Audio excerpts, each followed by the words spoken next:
وأشهد أن لا إله إلا الله وحده لا شريك له وأشهد أن محمدا عبده ورسوله. கண்ணியத்திற்குரிய எல்லாம் வல்ல அல்லாஹ் ஜல்ல ஷானஹு தஆலாவின் நல்லடியார்களே, அல்லாஹ்வுடைய பேரருளால் மாறும் உலகில் மாறாத இஸ்லாம் என்ற இந்த தொடரிலே இஸ்லாத்தை விமர்சிக்கக்கூடியவர்கள், இஸ்லாமிய சட்டங்கள் பிற்போக்கானவை என்று சொல்லக்கூடியவர்கள் என்னென்ன வாதங்களை எடுத்து வைத்து இஸ்லாத்தை விமர்சிக்கிறார்களோ அந்த வாதங்கள்லாம் எப்படி தவறா இருக்கிறது என்பதை நம்ம பார்த்து வருகிறோம். நேற்றைய தினம் இந்த பலதார மனம் சம்பந்தமாக எப்படியெல்லாம் விமர்சனம் நடந்து கொண்டிருக்கிறது, அது எவ்வளவு அபத்தமாக இருக்கிறது, அவர்களுடைய சட்டமே இந்த பலதார மனத்தை ஆதரிக்கிற வகையில் தான் இருக்கிறது என்பதையெல்லாம் தெளிவுபடுத்தணும். அதே போல இஸ்லாத்தின் மீது அவங்க சொல்லக்கூடிய இன்னொரு விதமான விமர்சனம் என்னவென்று சொன்னால், இஸ்லாத்தினுடைய சட்டங்கள், சில சட்டங்கள் உலகத்தில் முஸ்லீம் நாடுகளில் அமுல்படுத்தப்படுகிறது, அது செய்திகள்ல வந்து விடுகிறது.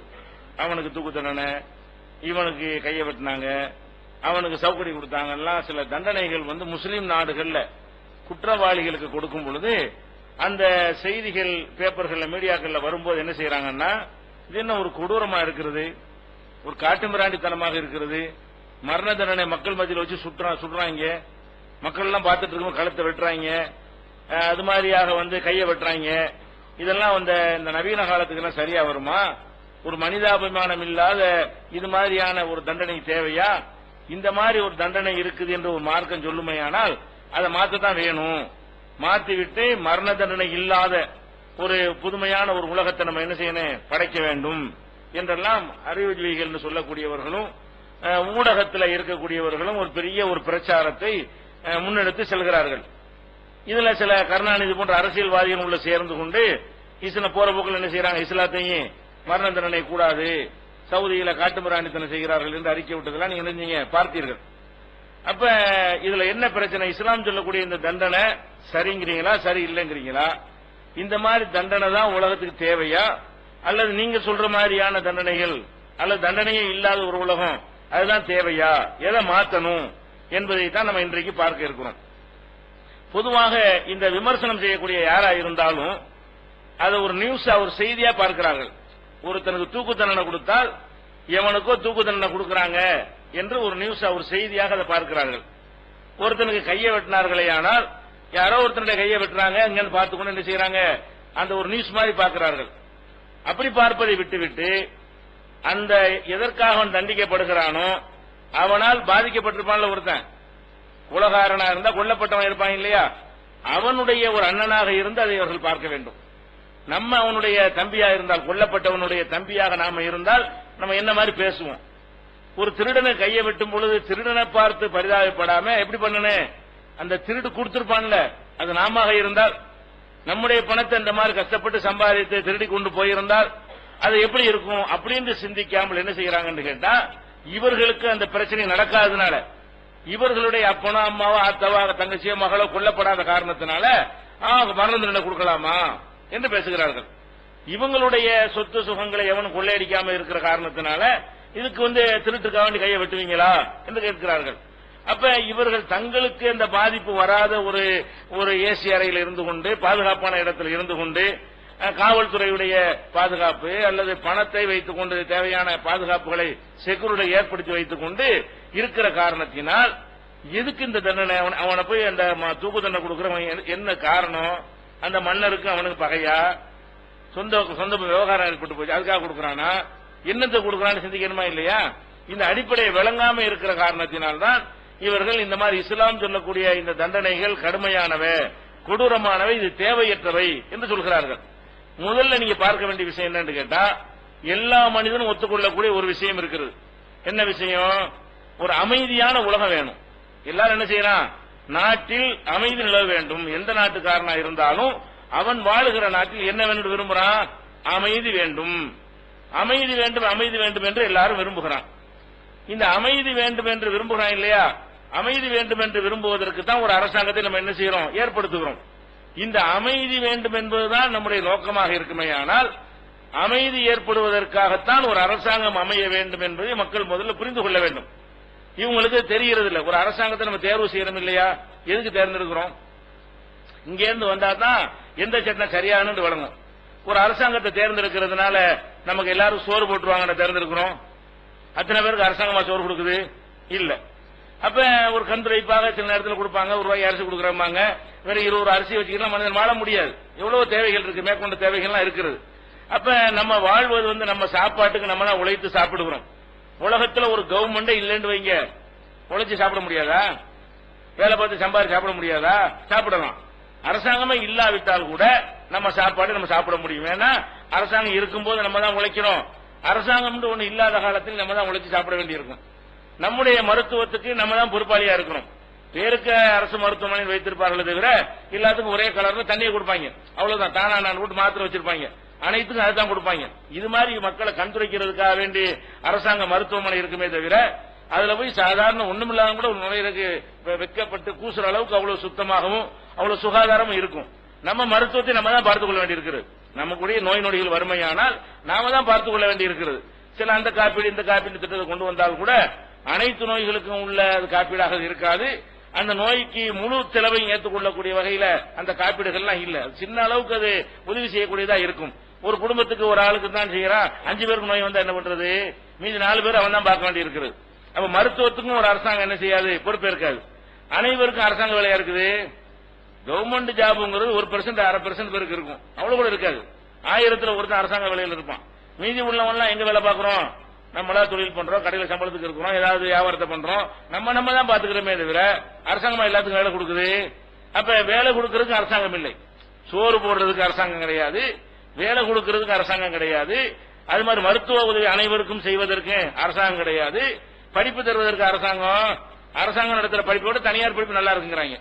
காசு கூட போனாலும் பரவாயில்லைன்னு எங்களுடைய எல்லாரும் சேர்க்கிறான், தனியார்ல கொண்டு போய் சேர்க்கிறான். கவர்மெண்ட்ல படிக்க வச்சா அது மண்டா போயிருவாங்க, தனியார்ல படிக்க வச்சா விவரமா அப்படி அளவுக்கு அரசாங்கம் பேர் எடுத்திருக்கிறது. அப்ப நம்ம கல்விக்காக வேண்டிய இதெல்லாம் இல்லாட்டா கூட இதோட நல்லா நடத்துவாங்க. அரசாங்கம்னு ஒன்று இல்லாட்டா கூட அவன் வியாபாரம் பண்ணிட்டு போறான்னு சொன்னா என்ன செய்வான்? வியாபார கல்வியை இன்னும் சிறப்பான வியாபாரமா பண்ணுவானா, ஆனா நல்லபடியா கொடுப்பான். கல்வி என்ன சிறந்த முறையில் கொடுப்பான். அப்ப கல்விக்காக வேண்டிய அரசாங்கம், கல்விக்காக வேண்டிய அரசாங்கம் கிடையாது. வீடுக்காக வேண்டிய அரசாங்கம், எல்லாத்துக்கும் வீடு தரணுங்கிறா? எல்லாரும் அரசாங்க வீட்டில் இருக்கிறீங்க இல்ல. ஒரு இடத்த ஒரு காட்டுல கொண்டு ஒதுக்கி வச்சுக்கிட்டு இங்க எல்லாம் ஏழைகளுக்கு வீடு தரணும், அந்த காட்டுல எவன் போய் குடியிருப்பான்? இருக்கிற ஊர்ல வீட்டை கொடுத்தா குடியிருக்கலாம். நம்ம அண்ணன் மாமா மச்சான் தம்பி எல்லாத்தையும் விட்டுப்புட்டு, சொந்த பந்தெல்லாம் விட்டுப்புட்டு, வேலை வாய்ப்பு இருக்கிற இடத்தெல்லாம் விட்டுப்புட்டு, தொழிற்சேர இடத்தெல்லாம் விட்டுப்புட்டு, இந்த காட்டுல கொண்டு நாங்க பெரியார் சமத்துவபுரம் வச்சிருக்கிறோம், அங்க அந்த புறம் வச்சிருக்கிறோம் வாங்கன்னு எவன் போவான்? எவன் அதை பிற்காலத்தை விற்கலாம்னு நினைச்சிட்டு இருக்கான். அவன் என்ன செய்வான்? பேருக்கு போய் குடியேறி கொண்டு பூட்டி போட்டு இருப்பான், பின்னாடி விளையாடுனா வித்துக்கிறான்னு வச்சிருப்பானே தவிர இப்படிதான் வீடுகள் அங்க ஒண்ணு இங்க ஒண்ணாக கொடுக்குறாங்களே தவிர மத்த எல்லாரும் 1999 பேர் சொந்த வீட்டுல இருக்கிறோம், வாடகை வீட்டுல இருக்கிறோம். அரசாங்க வீட்டுல நம்ம யாருமே இல்ல, எல்லாருமே என்ன இருக்கிறோம்? அப்ப அரசாங்க வீடா தருது எதுக்கு? அரசாங்கம் நம்ம வீட நம்ம தான் கட்ட வேண்டியிருக்கு, நம்ம தான் சம்பாதிக்க வேண்டியது, நம்ம தான் பராமரிக்க வேண்டியிருக்கு. இடிஞ்சு விழுந்தாலும் நம்ம தான் கட்ட வேண்டியிருக்கிறது. என் வீடு இழிஞ்சிருச்சு, அரசாங்கம் பொறுப்பு கட்டித்தாண்டா கட்டி தருவானா? நம்ம காசை கொண்டே கட்டுறதுக்கு அவ்வளவு கெடுபிடிச்சு அதை சம்ப கொள்ளையடிப்பான தவிர நம்ம காசை வச்சுக்கிட்டு வீடு கட்ட போனா கூட அந்த பிளான் அப்ரூவலுக்கு இவ்வளவு கொடு, அதுக்கு இவ்வளவு கொடு, இதுக்கு அவ்வளவு கொடு, அந்த ஐஐக்கு லஞ்சம் கொடு, பிக்கு லஞ்சம் கொடு, என்ன செய்வாங்க? நம்ம 1 கோடி ரூபாய் வீடு கட்டுறதா இருந்தா 1.5 கோடி ரூபாய் இவனுக்கு கொட்டணும். அரசாங்கத்துக்கு கட்டினாதான் அந்த வீடு கட்டி முடிக்க முடியும்.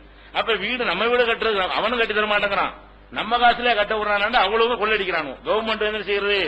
அவன் வீடு கட்டினா கூட அதுலயும் சுரண்டதுக்கு தான் அரசாங்கம் இருக்கே தவிர அப்ப இதுக்கு அரசாங்கம் இல்ல. இதுக்கு வீடு கட்டி தருவது அரசாங்கத்துடைய வேலையும் இல்ல, அப்படி செய்யறதும் இல்ல. நமக்கு தேவையான தளவாடங்கள் உங்க வீட்டுல ஏசி, ஃப்ரிட்ஜ், டிவி, கம்ப்யூட்டர், எவ்வளவு விஷயம் ஓவன்லாம் வச்சிருப்பீங்க, இதெல்லாம் அரசாங்கம் வாங்கி கொடுத்ததா? இல்ல. ஏதோ மட்டமா ஒரு லேப்டாப் ஒண்ணு கொடுத்திருப்பாங்க, அவ்வளவு கொஞ்சம் உழைக்கும். எப்போ வந்துட்டு இருப்பாங்களா? தரமாட்டாங்க. அதே மாதிரி ஒரு கலர் டிவி கொடுப்பாங்க, அப்படிங்க டிவி ஒன்று கொடுப்பாங்க, அது இருக்கிறதான்னு தெரியல. இப்ப அது முடிஞ்சு போய் நிறைய வீட்டுல மூத்தா போச்சு. அது இந்த மாதிரி கொடுப்பார்களே தவிர இது அந்த காலத்துல வச்சுக்கிட்டு இருக்கிறான். அவன் எல்சிடின்னு போயிட்டு இருக்கிறான். இந்த மாதிரி முடிக்க 14 இன்ச்சில் என்ன செய்ய மாட்டான்? டிவி எல்லாம் பார்க்க மாட்டான். அந்த அப்படி ஒரு பேருக்கு தருவாங்க. இதெல்லாம் ஒரு சும்மா கண்துடைப்புக்கு இருக்கே தவிர நமக்குள்ள எல்லாத்தையும் அவனா தர்றான். நம்ம தான் பார்த்து பிராண்டு பார்த்து தரம் பார்த்து கேரண்டி பார்த்து நல்ல சமணம் வாங்கி கொள்ளுகிறோம். அப்ப இதுல எந்த ஒன்றுக்குமே அரசாங்கம் பொறுப்பு கிடையாதுங்க. அப்ப என்னதுக்கு அரசாங்கம்? நம்ம தான் சோறு திங்க வேண்டியிருக்கு, நம்ம தான் மருத்துவம் பார்க்க வேண்டியிருக்கிறது, நம்ம தான் நம்முடைய பொருளாதாரங்களை வாங்கிக் கொள்ள வேண்டியிருக்கிறது, நம்முடைய வீடுகளை நம்ம தான் கட்டிக்கொள்ள வேண்டியிருக்கிறது, நம்ம பிள்ளை கல்யாணம் நம்ம தான் பண்ணி வைக்க வேண்டியிருக்கிறது. அப்ப நம்முடைய எல்லா தேவைகளையும் நம்ம தான் செய்ய வேண்டியிருக்கு என்று சொல்லக்கூடிய நேரத்தில் ஒரு அரசாங்கம் எதற்கு தெரியுமா? இதுதான் விளங்கணும். இது விளங்கிட்டா எந்த சட்டம் சரின்னு விளங்கிக்கிறோம். ஒரு அரசாங்கம் எதுக்கு பண்றோம்? உலகத்துல மனிதர்கள் எந்த நாட்டை எடுத்துக்கொண்டாலும் அதுல வாழக்கூடிய மனிதர்கள் வந்து எல்லாரும் சமநிலையில் நம்ம இருக்க மாட்டோம். சில பேர் உடல்ல பலம் உள்ளவனா இருப்பான், சில பேர் உடல்ல பலவீனமா இருப்பான். பலம் உள்ளவன் என்ன செய்வான்? அந்த பலத்தை காட்டி பலவீனமானவனை மிதிப்பான். ஒரு பலம் உள்ளவன் என்ன செய்வான்? அவன் மோத முடியுமா? ஒரு பலவீனமானவனுக்கு பலம் உள்ளவனுக்கு சண்டை வந்து என்ன செய்வான்? போட்டு சாத்தி விட்டு அவன் சொத்து பறிச்சுட்டு போயிடுவான். அப்ப பலம் உள்ளவன் வந்து உடல் வலிமை உள்ளவன் சில பேர் இருக்கிறான், உடல் வலிமை இல்லாதவன் சில பேர் இருக்கிறான். இந்த உடல் வலிமை யாருக்கு இருக்கிறதோ அவனால் உடல் வலிமை இல்லாதவன் பாதிக்கப்படுகிறான். இது உலகத்தில் நடக்கும். அதே மாதிரி வந்து பணபலம் வைத்திருப்பான். சில பேர் பணத்தை நிறைய சம்பாதிச்சு வச்சிருப்பான், சில பேர் ஏழையா இருப்பான். பணம் வச்சுக்கிறவன் என்ன வேணாலும் செய்யலாம். காசை கொடுத்து வெட்டிட்டு வெட்டி வந்துருவாங்க, கொண்டு வந்துருவாங்க. ஏழை என்ன செய்வான்? முடியாது. அப்ப வந்து இந்த நடுத்தரமத்தில் உள்ளவன் ஏழையாளர் இருக்கிறவங்க என்ன செய்யறான்? பணபலம் உள்ளவங்களால் வந்து பாதிக்கப்படுவான். இவன் வந்து 1000 ஏக்கரை வச்சிருப்பான், பக்கத்துல கொடுத்த 1.5 ஏக்கர் வச்சிருப்பான், அதையும் சுட்டிக்கிறாங்க. கேட்டா அடியால் வச்சு அனுப்புவான். அடியால் அனுப்பி என்ன செய்வான்? ஆள் கொள்ளுவான், வெட்டுவான், கை எடுப்பான், காலை எடுப்பான், கொடுத்துட்டு போயிடுவாங்க. அப்ப இந்த பணபலம் உள்ளவர்கள் வந்து பணம் இல்லாதவர்கள் என்ன செய்யறாங்க? வந்து அநியாயம் செய்வார்கள். உலகத்தில் இது நடக்கக்கூடிய விஷயம். அதே மாதிரி சில பேர் குடும்ப ஒரு ஊர்ல இருக்காங்கன்னு வைங்களேன், சில குடும்பம் பெருசா இருக்கும், வாப்பாக்கு 40 பிள்ளைன்னு வைங்க, அப்படின்னா எத்தனை பேர் இருக்கு? 3 தலைமுறை ஆச்சுன்னா அவங்கள 400 பேர் இருப்பாங்க. மத்தவங்க 5 பேர் 10 பேர் தான் இருக்கும் ஒரு குடும்பத்துல. இந்த பெரிய குடும்பத்துக்காரன் சின்ன குடும்பத்தெல்லாம் மிரட்டும், இன்னொன்னு ஒடியாந்துருவாங்க எப்படி போயிடும். ஏன்னா குடும்பம் பெருசுல அவ அப்பா 3 மணி நேரம் 4 மணி நேரம் வச்சிருந்தாரு வைங்க, இப்படி பெரிய அளவுல வந்து அவங்க அவருக்கும் நிறைய பிள்ளை, ஒரு மகனுக்கு நிறைய பிள்ளை, ஒரு பேரனுக்கு நிறைய பிள்ளை இருந்து இப்படி ஒரு 3 தலைமுறை கடைஞ்சுன்னு சொன்னா அந்த ஊர்களில் சில பேர் பெரிய நம்பரா இருப்பாங்க, அதிக நம்பர் உள்ள குடும்பமா இருப்பார்கள். அவர்களுக்கு மற்றவங்க எல்லாம் பயப்படுவாங்க. ஏன் எல்லாம் ஒண்ணு சேர்ந்துருவாங்க, அந்த குடும்பம் ஒன்னாயிரும், அப்படி பயப்படுவாங்க. அப்ப அந்த மாதிரி மக்களால் யார் பாதிக்கப்படுவாங்க? சின்ன சின்ன நம்பர்ல உள்ள குடும்பத்தார்கள் வந்து பாதிக்கப்படுவார்கள். அதே மாதிரி சில பேர் வந்து ஆயுத பலம் வச்சிருப்பான், அருவாகத்தியை வச்சுக்கிட்டு இப்போ துப்பாக்கி வச்சுக்கிட்டு நம்ம 1000 பேர் இருந்தாலும் 300 பயப்படுமா இல்லையா? 3 பேர் துப்பாக்கி வந்தா மனுஷன் பயப்படுமா இல்லையா? அப்ப ஆயுத பலம் வைத்திருக்கிறவனுக்கு யார் பயப்படுவோம்? ஆயுதம் இல்லாத நிராயுத பாணியா இருக்கிறவன் பயப்படுவான். அப்ப இவன் வந்து அவன் மீது அநியாயம் செய்யக்கூடிய காட்சி காலங்கள்லாம் நடக்கும். அப்ப இதெல்லாம் நடக்க கூடாது, தடுக்கிறது தான் அரசியல். ஒரு அரசாங்கம் நமக்கு எதுக்கு தேவை? இந்த மாதிரி மேல உள்ளவன் கீழே உள்ளவன், எந்த வகையிலாவது மேல்நிலையில் உள்ளவன் எந்த வகையிலாவது கீழே உள்ளவனை ஏறி மிதிச்சு அவன் சொத்தை பறிச்சுக்கிற கூடாது, அவன் உரிமையை பறிச்சுக்கிற கூடாது, அவனுடைய உயிருக்கு பாதிப்பு ஏற்படுத்திட கூடாது, அவனுடைய குடும்பத்துக்குள்ள இவன் நுழைஞ்சிட கூடாது. அவனுக்குன்னு ஒரு வட்டத்தை போட்டுக்கொண்ட, சின்ன வட்டமா பெரிய வட்டமோ, அவனுக்குரிய வட்டம் அவனுக்குரியது. பெரிய வட்டத்துக்கு இருந்துங்க, சின்ன வட்டம் போட்ட சின்ன வட்டத்துக்குள்ள இருப்பான், நீ வந்து அதுக்குள்ள கால வைக்காது என்று சொல்லக்கூடிய வகையில் ஒவ்வொருத்தருக்கும் அந்த மேல்நிலையில் இருக்கிறாங்க பாருங்க, அவங்களால் கீழ்நிலையில் உள்ளவர்களுக்கு பாதிப்பு ஏற்படுத்தாமல் தடுக்கிறது தான் ஒரு அரசாங்கத்தின் வேலை. அதுக்கு தான் அரசாங்கம் தேவை. அப்படி ஒண்ணு இல்லை என்று சொன்னா அரசாங்கமே தேவை கிடையாது. அரசாங்கம் வந்து நம்ம என்ன செய்யறோம்? தேர்தலில் வாக்குறுதி எல்லாம் கொடுப்பாங்க, இதை எவனும் கொடுக்க மாட்டேங்கிறான். நாங்கள் ஆட்சிக்கு வந்தால் என்ன செய்வோம்? ஒரு கொலை இருக்காது, ஒரு கொள்ளை இருக்காது, ஒரு வழிப்பறி இருக்காது, ஒரு கற்பழிப்பு இருக்காது, ஒரு நரபலி இருக்காது அப்படின்னு சொல்லிட்டு நாங்க செய்வோம். எவனா வாக்குறுதி கொடுக்கறானா? கொடுக்க மாட்டாங்க. அவனே இதெல்லாம் செய்யறவனா இருப்பான். அவன் கட்சிக்காரன் என்ன செய்வான்? அடுத்தவன் மீது இதெல்லாம் செய்யக்கூடியவனாக இருக்கிறான். இதை செய்வோம்னு சொல்ல மாட்டான். என்ன செய்வான்? 1 ரூபாய்க்கு அரிசி தருவோம், 50 ரூபாய்க்கு பருப்பு தருவோம். இதான் இவங்களுடைய இதெல்லாம் இவன் மேலே கிடையாது. இவனுடைய அரசாங்கத்தின் வேலை இது கிடையாது. இது வியாபாரி செஞ்சுட்டு போயிடுவான். இது அரசாங்கம் செய்யற வேலை இது கிடையாது. அவன் என்ன வேலை அரசாங்கத்துக்கு இல்லையோ அந்த வேலையை செய்வதாக மக்கள்கிட்ட ஏமாத்தி கொண்டு வாக்கு பெற காரணத்தினாலதான் இவனுக்கு விஷயம் விளங்க மாட்டாங்க. எதுக்குடா கவர்மெண்ட்? நான் நிம்மதியா இருக்கணும், நான் சம்பாதிச்ச சொத்து என்னுடையதா இருக்கணும், எனக்கு பாரம்பரியமா கிடைச்ச வீடு என்னுடையதா இருக்கணும், என் உயிர் என்னுடையதா இருக்கணும், என்னுடைய குடும்பத்தார்கள் எனக்குரியவர்களா இருக்க வேண்டும், இந்த செக்யூரிட்டி எனக்கு வேணும். இதுக்குதான் அரசாங்கம். இதை உறுதிப்படுத்துவதாக இருந்தால் அதை எப்படி உறுதிப்படுத்துவது? ஒரு அரசாங்கம் என்ன செய்யணும்? பாரபட்சம் இல்லாம சில சட்டங்களை உருவாக்கி அநியாயம் செய்யக்கூடியவன் எவனா இருந்தாலும் நாளைக்கு அநியாயம் செய்யக்கூடாதுங்கிற பயத்தை உண்டாக்கினால் தவிர இது ஒழியாது. திருடுறானா நாளைக்கு திருடக்கூடாது என்கிற பயத்தை உண்டாக்கக்கூடிய வகையில ஆணு பெண்ணு பேதம் இல்லாம, பெரியவன் சின்னவன் பேதம் இல்லாம எவன் திருடினாலும் திருட்டுக்கு இதான் தண்டனை, இந்த கடும் தண்டனை நாங்கள் தருவோம் என்று அறிவிப்பார்களேயானால் அப்ப என்ன நடக்காது? திருட்டு நடக்காது. நடந்தாலும் குறைவாக நடக்கும். அதிகமா அரிதாக ரொம்ப ரேராக நடக்கும். அது வந்து ரொம்ப படிப்படியா வந்து குறைந்து போய்விடும். நடக்கவே செய்யான்னு சொல்ல முடியாது. அப்ப கொஞ்சமா ரொம்ப குறைவாக நடக்கும். அது வந்து நான் முடியாது, மனிதன் எல்லாத்தையும் கண்காணிக்க இயலாது. அதே மாதிரி கொலை செஞ்சீங்கன்னா கொலைக்கு கொலை தான், தீர்த்து போடுவோம், அரசாங்கம் பார்த்துட்டு இருக்க மாட்டோம், எவ்வளவு பெரிய இடத்துல உள்ள ஆளா இருந்தாலும் அவர்களை தண்டிக்க வேண்டிய நேரத்தில் தண்டிப்போம் அப்படிங்கிற ஒரு சட்டம் உலகத்தில் இருக்குமே. ஆனால் தான் அமைதி ஏற்படும். இன்னைக்கு உலகத்தில் அமைதி ஏற்பட்டுச்சா? எத்தனை நாடுகள்ல அரசாங்கம் இருக்குது, அவங்ககிட்ட பீரங்கி இருக்கிறது, அணு ஆயுதங்கள் இருக்கிறது, துப்பாக்கி இருக்கிறது, ராணுவம் இருக்கிறது, துணை ராணுவம் இருக்கிறது, அதிரடிப்படை இருக்கிறது, ஸ்பெஷல் போலீஸ் இருக்கிறது, ரிசர்வ் போலீஸ் இருக்கிறது, சாதாரண போலீஸ் இருக்கிறது. இப்படி இத்தனை வகையான பாதுகாப்பு ஏற்பாடுகள் எல்லாம் வைத்திருக்கக்கூடிய ஒரு அரசாங்கத்தினால என் உயிரை காப்பாற்ற முடியவில்லை, உலகத்தில் எங்கேயும் காப்பாற்ற முடியவில்லை. போனா திரும்பி வருவோமாங்கிற சந்தேகமா இருக்கிறது.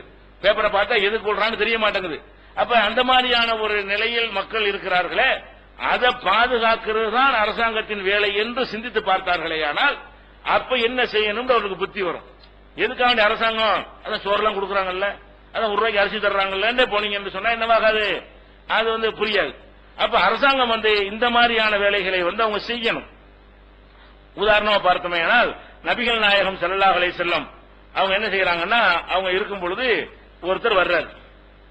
அப்ப அதி இப்னு ஹாத்திம்ங்கிற ஒரு சஹாபி இதை அறிவிக்கிறார். நானும் அந்த சபையில இருந்தேன். அப்ப ஒருவர் வருகிறார். என்ன செய்யறாருன்னு கேட்டா, அல்லாஹ்வுடைய தூதரே, இந்த வழிப்பறி ரொம்ப ஜாஸ்தியா இருக்கிறது, நாங்க பிரயாணம் பண்ணி போறோம், போற நேரத்தில் ஊருக்குள்ள திருட மாட்டேங்கிறாங்க, வழிப்பறி செய்து போற இடத்துல என்ன செய்யறான், அப்படி மறிச்சிடறான். 10 பேர் மறிப்பான். வியாபார கூட்டத்தில் போவாங்க, சரக்கு வாங்கிட்டு போவாங்க, அல்ல சும்மாவே பிரயாணம் பண்ணி போவாங்க. மறிச்சா என்ன பண்ணுவான், ஆயுத கத்திக்கிட்டு வச்சிருப்பான். இவன் 4 பேர்னா 10 பேர் நிற்பான், ஒன்னும் செய்ய முடியாது, எல்லாத்தையும் பறிச்சுட்டு போயிருவாங்க. அதுக்கு மேலேயும் மீறினா வெட்டி போட்டு கூட போயிருவாங்க. அப்ப இந்த மாதிரி வழிப்பறி கொஞ்சம் ஜாஸ்தியா இருக்கிறது, அதற்கு ஏதாவது ஒரு வழி பண்ணுங்க அப்படின்னு அவர் கேட்கிறார். அடுத்து இன்னொன்னு கேட்கிறார், வறுமை ஜாஸ்தியா இருக்குது, வழிப்பறியும் ஜாஸ்தியா இருக்கிறது, ரொம்ப கஷ்டமா இருக்கு. அப்படித்தானே இருந்தாங்க.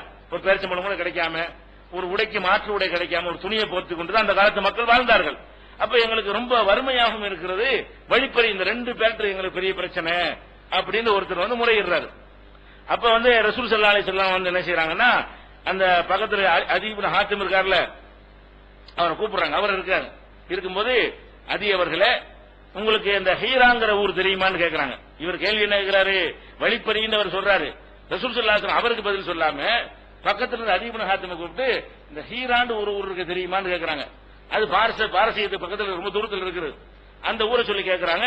அவர் என்ன சொல்றாரு, நான் அந்த ஊரை பார்த்தது கிடையாது, ஆனா அது உப்பியுத்தான்ஹா, அது கேள்விப்பட்டிருக்கிறேன். ஹீராங்கிற ஒரு பெரிய ஊரு, பெரிய நகரம் என்ன செஞ்சிருக்கிறேன், கேள்விப்பட்டிருக்கிறேன் அப்படின்னு சொல்றாங்க. அப்ப ரசூல் ஸல்லல்லாஹு அலைஹி சொல்றாங்க, அவருக்கு போய் விட்டு சொல்றாங்க, அல்லாஹ் உனக்கு கொஞ்சம் ஆயிலை போட்டு தந்தால் அந்த ஹீராங்கிற ஊர்ல இருந்து இந்த மதீனாங்கிற நகரத்திற்கு கிட்டத்தட்ட 2000 கிலோமீட்டர் வரும். அவ்வளவு தொலைவு உள்ள இந்த ஊருக்கு ஒரு பெண் தன்னந்தனியாக பிரயாணம் பண்ணி வருவாள். அவள் உயிருக்கும் பயப்பட மாட்டாள், கற்பை பற்றியும் பயப்பட மாட்டாள், பொருளுக்கும் பயப்பட மாட்டாள். அங்க பொருட்கள் சேர்ந்துருவா, அதை நீ கண்ணால பார்ப்பாய்ங்கிறாங்க. வழிப்பறிய முறையிடுறியா, சட்டம் போட்டு தடுப்பேன், எனக்கு ஏழாது, நாங்க என்ன செய்வோம்னு கேட்க மாட்டேன். வழிப்பறி தானே, ஒளிச்சு கட்டுறேன் பாரு, நீ கண்ணால பாப்ப, இங்க முதல் ஒழிப்பேன், கடைசியில் என்ன செய்வே, நீனே பாப்பாய். அதி இப்னு ஹாத்திம் அவர்களே, நீங்கள் உங்கள் கண்ணால் பார்ப்பீர்கள். என்ன பாப்பீங்க, அங்கிருந்து ஹீராவில இருந்து புறப்பட்டு மதீனா வரைக்கும் வரும்போது ஒரு பெண்ணு தனியா வர்றா. பெண்ணு தனியா வர முடியுமா, வருவாள், அதை செஞ்சு காட்டுவேன். அதான் ஆன்சர் பண்றாங்க ரசூல் ஸல்லல்லாஹு அலைஹி வஸல்லம். அவர் முறையிட்டு 2 ஒண்ணுக்கு என்ன செய்யறாங்க பதிலு, அவருக்கு சொல்லாம இவருக்கு சொல்றாங்க, நீ பாப்பாயிட்டு. அவர் சொல்றாரு, நான் பார்த்தேங்கிறாரு. சுப்ஹானல்லாஹ், ரசூல் ஸல்லல்லாஹு அலைஹி வஸல்லம் சொன்னபடி நான் என்ன செஞ்சேன், என் கண்ணாலேயே அந்த ஹீராங்கிற ஊர்ல இருந்து மதீனா வரைக்கும் வந்த எந்த எங்கனே வழிப்பறி காணோம். வழிப்பறி செஞ்சவங்க எங்க போயிட்டான், ஆளே தெரியல, இருந்த இடம் தெரியாம போய்விட்டார்கள். அந்த மாதிரியான முறையில சட்டங்களை கொண்டு புடிக்க வேண்டிய விதத்தில் புடிச்சோம் சொன்னா, இருக்க வேண்டிய விதத்தில் இருக்கணும் என்று சொன்னால், இந்த வழிப்பறிக்கெல்லாம் என்ன தண்டனை, திருடனுக்கு ஒரு தண்டனை.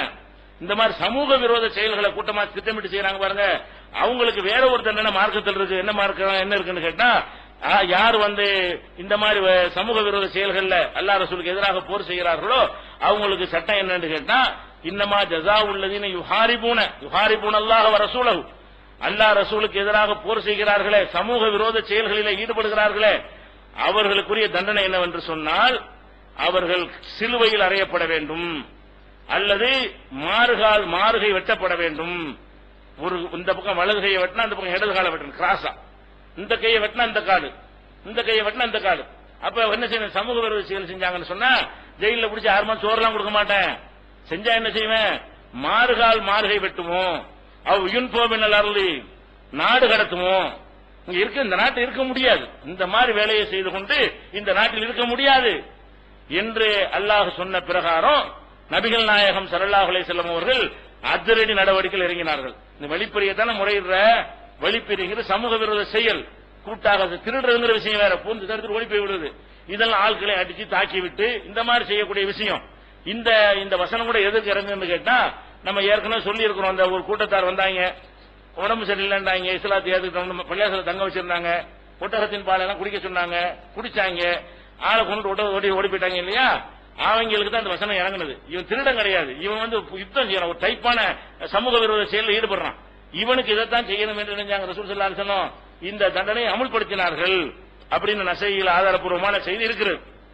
அப்ப எதுக்கு இதை சொல்றோம் என்று கேட்டால், நபிகள் நாயகம் ஸல்லல்லாஹு அலைஹி வஸல்லம் அவர்கள் ஒரு அரசாங்கம் எதற்கு என்பது அழகா புரியுறாங்க பாருங்க. அல்லாஹ்வுடைய தூதரா இருக்கிறதுனால, அல்லாஹ்வுடைய மார்க்கமா இருக்கிற காரணத்தினால அவர் கேட்க, அதெல்லாம் முடியாதுப்பா, நான் அங்க வலிப்பு நானே அங்க நிக்க முடியும், ஒரு ஆளுக்கு ஒரு போலீஸ் நிப்பாட்ட முடியும், நானும் பாதுகாப்பு கொடுக்க முடியும், இதெல்லாம் எங்க சக்திக்கு மீறின விஷயம். இது அங்க அப்ப போலீஸ் இருந்துச்சா? தனியா போலீஸா வச்சிருந்தாங்க, தனியா ராணுவம் வச்சிருந்தாங்க. தேவைக்கு கூப்பிட்டா வருவாங்க ராணுவத்துக்கு, மக்கள் தான் ராணுவம். ரசூல் ஸல்லல்லாஹு அலைஹி வஸல்லம் காலத்துல ராணுவ வீரர்கள் தனியா கிடைக்காது. யுத்தம் செய்ய வேண்டிய அவசியம் ஏற்பட்டால் மக்கள்லாம் வாங்கன்னு கூப்பிடுவாங்க, மக்கள் தான் போவாங்க. அப்புறம் யுத்தம் முடிஞ்சது மனிதர்களா இருப்பார்கள். யுத்தத்துக்கு போயிட்டு வந்தா என்ன செய்வாங்க? சராசரி குடிவு சிவிலியன்களா மாறி விடுவார்கள். போர் செய்யும் போதுதான் சோல்ஜர்களா இருப்பார்கள்.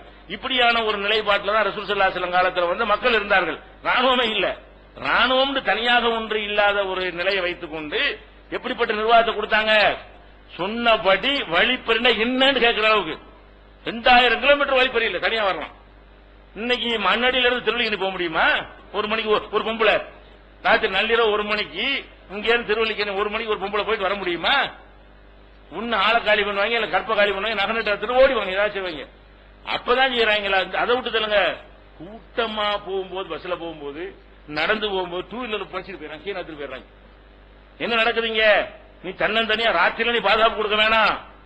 எப்ப என்ன நடந்து கொண்டிருக்கிற ஒரு பெண்ணு போனான்னு சொன்னா அப்படியே பகல் இல்லங்க, மவுண்ட் ரோட்ல இருக்கிறாங்க. மவுண்ட் ரோடு எத்தனை கேமரா வச்சிருக்கீங்க, எத்தனை கண்காணிப்பு இருக்கிறது, எவ்வளவு மக்கள் வரவும் போகவும் இருக்கிறாங்க. அப்படி வர்றான், கழுத்தில் எடுத்து ஓடி போயிடறான் செயின. அப்ப கழுத்தில் செயின் இருக்கிறது எல்லாம் அவ்வளவு தைரியம் எதுக்கு வருது? அப்ப இதை சிந்திக்க மாட்டான். என்ன சிந்திக்கணும்? என்னடா என்னென்னமோ பண்றேன், இது நடந்துகிட்டே இருக்கிறது. மவுண்ட் ரோட பத்தி உனக்கு பயம் இல்ல, கேமரா பத்தி பயம் இல்ல, போலீஸை பத்தி பயம் இல்ல, சட்டத்தை பத்தி பயம் இல்ல. அப்படி செய்யறான் என்ற என்ன காரணம்? உன்னுடைய சட்டம் அந்த லட்சணத்தில் இருக்குன்னு அர்த்தம். இதனால இதை செய்யறான். உன் சட்டத்துல ஏன் திருடுனா என்ன செஞ்சிருவீங்க? சரி திருடி விட்டான், கேமராவில் பார்த்து கை மேமா பிடிச்சு விட்டீங்க, என்ன செய்வீங்க? ஜெயில கொண்டே போடுவீங்க, 6 மாசம் ஜோறு கொடுப்பீங்க, போடான்னு வெளியே அனுப்புவீங்க, தானே செய்ய போறீங்க. அதெல்லாம் திருடுறான், என்ன செஞ்சிருவீங்கிறேன். அவன் என்ன பண்ணுவீங்க? கையை வெட்ட போறீங்களா? காலை வெட்ட போறீங்களா? அவனுக்கு ஏதாவது வேற ஏதாவது செய்ய போறீங்களா? ஒன்னும் செய்ய போறது இல்ல. இந்த மாதிரி ஒரு வேலையை, செயின் பறிக்கிற வேலையை, பியூரோ புள்ளிங்க வேலையை, அல்ல வேற மாதிரி கொள்ளைய ஒருத்தன் செய்தானேயானால் அவனுக்கு நீங்கள் கொடுக்கக்கூடிய தண்டனை என்னவா இருக்கிறது? நம்ம பணத்திலிருந்து சோறு போடுவதாக இருக்கிறது. ஜெயில்னா வேற என்ன அர்த்தம்? நம்ம பணத்திலிருந்து அவனுக்கு சோறு கொடுக்கிறார்கள், அவ்வளவுதான். சோறு மட்டுமில்ல, சோறு, தங்குற இடம், எல்லா விதமான பேப்பர். நம்ம கூட எல்லாரும் பேப்பர் படிக்க மாட்டோம், ஜெயில எல்லாரும் பேப்பர். நம்ம கூட எல்லாரும் சினிமா பார்க்க மாட்டான். மக்கள் நிறைய பேர் சினிமா நமக்கு தேவையில்லை. பொதுவா மக்கள் எல்லாரும் சினிமா பார்த்துட்டு இருக்க மாட்டான். ஜெயில வாரத்துக்கு ஒரு சினிமா இருக்கிறது, சினிமா பார்த்துக்கலாம். முட்டை கரெக்டா, முட்டைக்கு முட்டை வந்துடும், அதுக்கு சுண்டலுக்கு சுண்டல், சாப்பாடு, ரசத்துக்கு ரசம் எல்லாம் கிடைக்கும். ஜெயில கிடைக்காத விஷயமே கிடைக்காது, எல்லாமே இருக்குது. மணி அடிச்சா சோறு, மாமனார் வீடு பாட்டு படிக்கிறாங்க, மாமனார் வீடு மணி அடிச்சா சோறு கிடைச்சு போயிடும். வீட்டுல கூட கிடைக்காது, மாமனார் வீட்டுல கூட கிடைக்காது. அப்ப புது மாப்பிள்ளைக்கு வேணா கிடைக்கும். புது மாப்பிள்ளை கிடைக்கிற மாதிரி என்ன செய்யும்? 6 மணிக்கு காலை சாப்பாடு, 7 மணிக்கு ராத்திரி சாப்பாடு, 12 மணி அடிச்சா பகல் சாப்பாடு எங்க கிடைக்கும்? உலகத்துல ஜெயில தான் கிடைக்கும். அது போக கொஞ்சம் செல்வாக்கு உள்ளவனா இருந்தான்னு சொன்னா கஞ்சாபின்னு எல்லாம் கூட உள்ள கிடைக்கும்.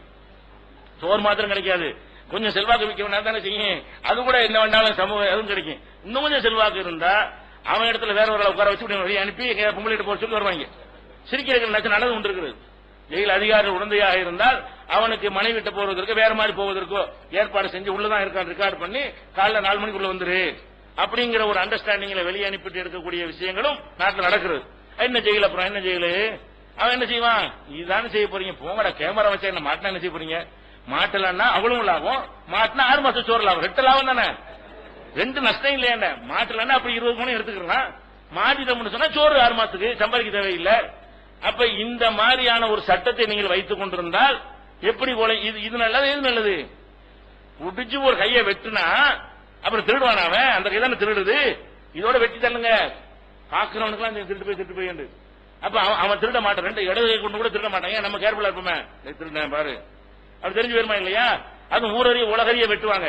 இந்த நவீன காலத்துல வெட்டினா டிவியில காட்டி வெட்டுவாங்க. அப்படி ஆளை 15 பேர் முகமெல்லாம்.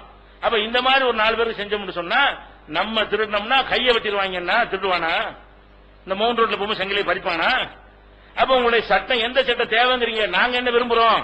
நாங்க நிம்மதி. அதுக்கு பதில் சொல்லி நீ அறிவிச்சு எல்லாரும் வச்சுக்க, நீ மனிதாரி மனதில் எங்க குப்பையில கொண்டே போட்டு. நாங்க கேட்கறது என்ன? ஒரு பெண் போய்விட்டு நகையை பறி கொடுத்து திருப்பி வர்றான், அவளுக்கு என்ன பதில்? அவளுக்கு நீ பதில் சொல்லு. முதல்ல சொல்லிட்டு அறிவிச்சு வாழ்த்தலாம் வை. கற்பை இழந்துட்டு வர்றா, பதில் சொல்லு. அவளுக்கு பதில், அவளுக்கு என்ன நியாயம் கொடுக்க போற நீ? அப்ப அந்த மாதிரியாக ஒரு மருத்துவத்துல ஒரு மருத்துவமனையில தகப்பனை சேர்த்து போட்டு மருந்து வாங்க போறான், அந்த பணத்தை அடிச்சுட்டு ஓடி போயிடுறாங்க. மருந்து இல்லாம அவன் செத்து போயிடுறான். மருந்து வாங்க போனவன் திரும்பி வராதனால, பணம் இல்லாதனால ஆஸ்பத்திரியில் சேர்த்து செத்து போயிடுறான். அப்ப நீ ஒரு திருட்டால இத்தனை உயிர் பலியாகிறது, அதுக்கு என்ன பதில்? காலேஜில் மகனை சேர்க்கறதுக்காக பணத்துக்கு அங்கிட்டு கடனை வாங்கி பிச்சை எடுத்துட்டு காலேஜுக்கு பணத்தை கொண்டு அடிச்சுட்டு போயிட்டான பையனுடைய படிப்பு என்ன ஆகுறது? அடைய இந்த திருட்டுங்கிற ஒரு காரணத்தில் ஒன்னு ரெண்டு விளைவா நடக்கிறது. மருத்துவத்துக்கு அந்த பணத்தை கொண்டு போயிருப்பான், அல்லது ஏதோ கடனை கொடுப்பதற்காக ஒரு இடத்துல கடன் வாங்கிட்டு போயிருப்பான், அல்லது பையனை படிக்க வைக்கிறதுக்காக வேண்டி செஞ்சிருப்பான். வெளிநாட்டில் வேலை வந்துருச்சு, அதுக்கு டிக்கெட் எடுக்கிறதுக்காக அந்த பணத்தை போனா சம்பாதிச்சதா தருவான், பையன் தருவாங்கிறதுக்காக வேண்டி டிக்கெட் எடுக்கிற பணத்தை கொண்டு போயிட்டு இருப்பான். சாதா போற போக்கில் அடிச்சுட்டு ஓடி போயிடறானடா. அவன் ஒன்னும் செய்ய மாட்டேங்கிறீங்க. இந்த மாதிரி செய்யறவனுக்கு பயத்தை உண்டாக்க மாட்டேங்கிறீங்க. எங்களை பயந்து வாழ சொல்றீங்க. 8 மணிக்கு மேல நடமாடாதீங்க, 9 மணிக்கு மேல கதவை சாத்திக்கிறீங்க. அவனை போய் உள்ள அவனை ஒன்னும் செய்ய மாட்டேங்கிறீங்க. அப்ப எது நல்லது? இப்ப அறிவிச்சுகள் சொல்லணுமா இல்லையா? ஏன் சொல்ல மாட்டேங்கிறான்? இந்த பணத்தை பறி கொடுத்த இவனா இருந்தா தெரியும். இந்த பேனா பிடிச்சி எழுதுறான அறிவுஜீவி, அல்ல மீடியாக்கள்ல செய்தின்னு வாசிச்சு மக்களை கொடுக்கிறான, அவன் வீட்டுல இது மாதிரி நுழைஞ்சு அவன் கொண்டாடிட்டு இருந்து ஒரு 40 கொண்டு அடிச்சுட்டு போயிருந்தா, அல்லது அவன் பையனை அமெரிக்காவுக்கு அனுப்புவதற்காக பணத்தை கட்டிட்டு போகும்போது ஒரு அமுக்கு அமைக்கிட்டு போயிருந்தான்னு வைங்க, அல்லது இவன் ஒரு இடத்துல விலை பேசி ஒரு இடத்தை வாங்குறதுக்காக வேண்டி ஒரு 5 கோடி ரூபாய் இத்தனை வருஷம் சம்பாதிச்சு கொண்டு போயிட்டு இருக்கான், அந்த இடத்தை பத்திரம் முடிக்கிறதுக்காக வேண்டி அமைக்கிட்டு போயிட்டான்னு வைங்க. யார? இந்த அறிவுஜீவிட்ட. இந்த அறிவுஜீவி கேள்வி கேட்கிறான அவங்கிட்ட எடுத்துட்டு போயிட்டான்னு வைங்க. அப்ப கேட்கணும், என்னடா செய்யலாம்? தலையை வெட்டுமா, கையத்தாண்ட வெட்ட சொல்றோம். நீனாக இருந்தால் நம்ம என்ன கேட்கிறோம்? அந்த திருட்டு பறி கொடுத்தவன் நீனாக இருந்தால் என்ன செய்வ? அப்ப நீ அவன் சாதாரண மக்கள் பாதிக்கப்படுற அவனை பத்தி சிந்திக்கவே மாட்டேங்கிறான். அவன் கை வெட்டு பாவங்கிறான். யாருக்கு பாவம்?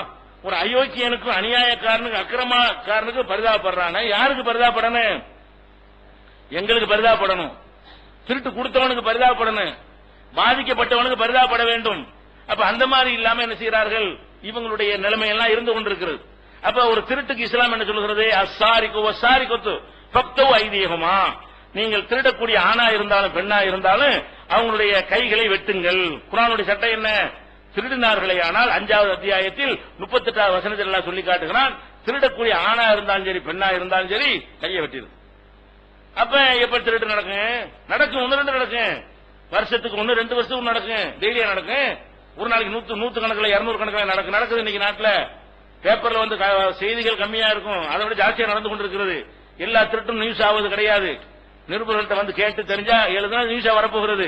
நியூஸ் வராத ஒரு ஊர்ல கூட திருட்டு நடக்காம இல்ல. எந்த ஒரு ஊரா இருந்தாலும் ஒரு நாளைக்கு ஒரு திருட்டு நடக்காம இல்ல. இந்த மண்ணடி எப்படிப்பட்ட ஏரியா? மக்களுடைய கன்ஜஸ்ட் ஏரியான்னு சொல்றான், அவரு நெருக்கமான ஏரியாங்கிறான். அதுல பட்டப்பகல்ல போய் உள்ள நுழைஞ்சு ஒரு வீட்டுல நுழைஞ்சு சின்ன பிள்ளை மேல ஆசிட்ட ஊத்திட்டு திருட்டு போயிட்டாங்க. முந்த நாள் பேப்பர்ல பாக்குறோம், என்னோட இவ்வளவு மக்கள் போறான் வர்றான், இதுல நுழைஞ்சு இப்படி செய்யறான், அவனுக்கு எந்த ஒரு பயமும் வரமாட்டேங்குது. ஏன் மாட்ட மாட்டேன்னு பயமா? மாட்டினா கவலை இல்லைன்னு நினைக்கிறான்.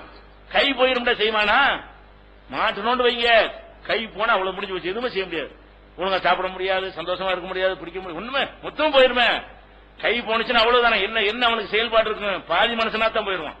அப்ப அந்த மாதிரியான ஒரு நிலைக்கு உன்னை ஆளாக்குவேன் என்று ஒரு சட்டம் இருந்தால் அது கண்டிப்பா அந்த அரசாங்கம் செய்யற கடமை செய்யுமா இல்லையா? குறையும், கண்டிப்பா குறையும்.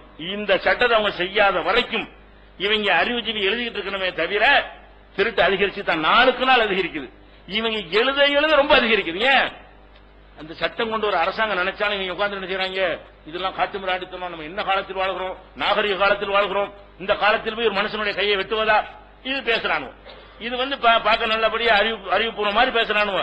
இது லாஜிக்காக பேசினாலும் பிராக்டிகலா பார்க்கணுமா இல்லையா?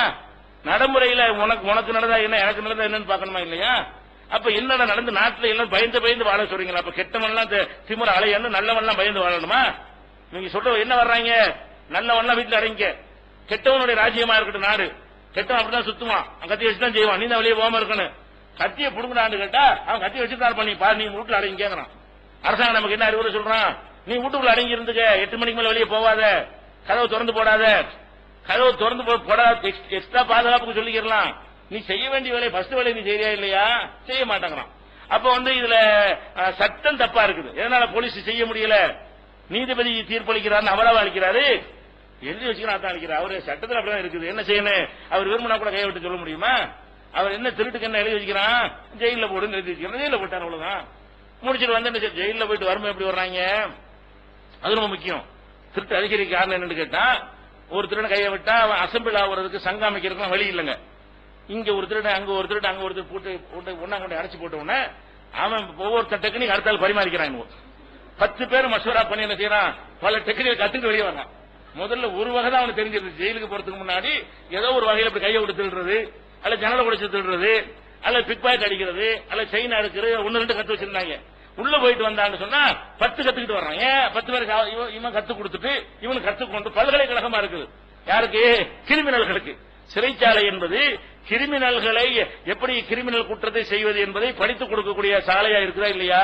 ஒவ்வொரு தடவை ஜெயிலுக்கு போயிட்டு வந்து அட்வான்ஸா போறானா இல்லையா? அவன் சின்ன அளவுல செஞ்ச பெரிய அளவுல ஆகிறானா இல்லையா? இன்னும் சொல்ல போனா ஜெயில போயிட்டு வந்தான்னு வைங்க, அது ஒரு பெரிய கிரேடா இருக்கு நம்ம நாட்டுல. ஜெயிலுக்கு போயிட்டு வந்தோம், கட்ட பஞ்சாயத்து பண்ற கூட தேவைப்படுது. கட்ட பஞ்சாயத்து பண்ணாதானே செய்யறது. அப்படின்னு சொல்லி கேட்பாங்க, பஞ்சாயத்து பண்ணுவாங்க. அதெல்லாம் முடியாது. அண்ணன் யார் தெரியுமா? ஜெயிலுக்கு போயிட்டு வந்தாரு. அவன் என்ன செய்வான்? ஆஹா, இவன் குத்தி நம்ம ஜெயிலுக்கு போறது துணிஞ்சவனா இருக்கிறான், அப்படி பயந்து கொடுத்துருவானா இல்லையா? அப்ப நீங்க உங்க ஜெயிலுக்கு போயிட்டு வருவது என்பது நம்ம வரிப்பணம் நாசமாகிறது. 6 மாசம் நம்முடைய பணத்தை எல்லாம் என்ன செய்யறாங்க? நாசப்படுத்துறாங்க. அவங்க குற்றங்களை இன்னும் திட்டமிடுவதற்கு இந்த சட்டங்கள் வழிவகுக்கிறது. அவனை திருந்து கையை வெட்டினா கூட்டம் சேர முடியுமா? கத்துக் கொடுக்க இயலுமா? வெட்டி போட கட்டி விட்டுருமே. இவனுக்கு அடுத்த திருடனுக்கும் அசம்பிள் பண்றதுக்கு ஒண்ணுமே வாய்ப்பே இல்லையே, மசோரா பண்ண வாய்ப்பே இல்லையே. அதோட ஒடுங்கி உட்கார்ந்துருவான, வீட்டுல கூட காரி துப்புவாங்களே. இந்த மாதிரியான ஒரு நிலைமை எல்லாம் ஏற்படும் என்றால் எதை நல்லது, எதை மாத்தணும்? இப்ப இந்த மாதிரி செய்தால் இந்த திருடர்களுக்கு பயம் திருட மாற்றாளா இல்லையா?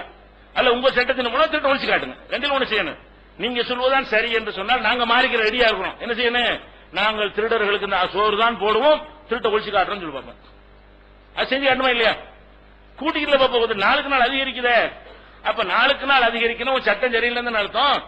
அப்ப சட்டத்தை மாத்து. இதை தவறு நீ சொல்வதாக இருந்தால் நீ நீ செஞ்சு காட்டணும். என்ன செய்யணும்? எங்க நாட்டில் திருட அந்த தண்டனை கொடுக்க முடியாது. நாங்க புத்தர் வழியில் நாங்க போக போறோம், அஹிம்சை தான் எங்களுக்கு, அது ஒரு பயான் பண்ணுவோம், சொற்பொழிவு நிகழ்ச்சி அனுப்பி விட்டுருவோம் சொல்லு. அதையா செஞ்சு திருட்டுலாம் ஆய்க்காட்டு பார்ப்போம். ஆய்க்காட முடிஞ்சா? முடியவில்லை.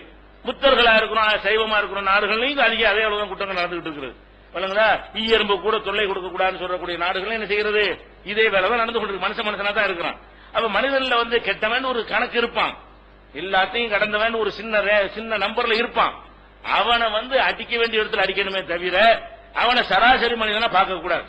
கேட்டா இன்னொருத்தன் பொருள் தெரியுது, அவன் கஷ்டப்பட்டு சம்பாதிச்சிருக்கான், என் பொருள் இல்லன்னு தெரியுது, அதை போய் நான் எடுக்கிறேன். என்ன இது சாதாரண விஷயமா?